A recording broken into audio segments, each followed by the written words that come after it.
This video is about how to give your macaw a bath if you need to. You have some water running from the shower and slowly introduce them to the water, like this.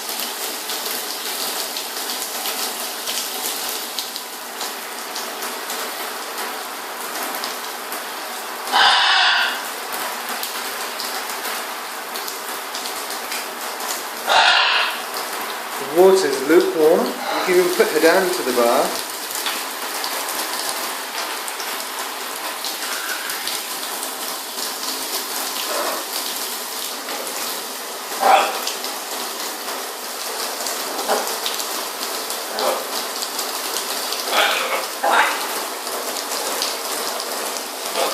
And this is how you introduce your second macaw.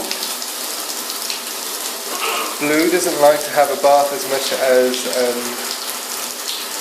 Red does.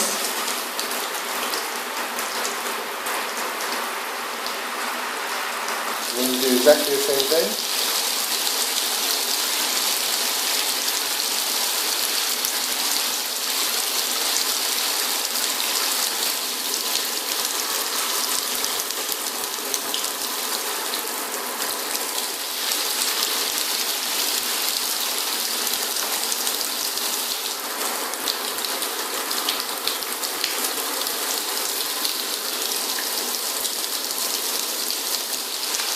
It is this simple, giving a macaw a bath.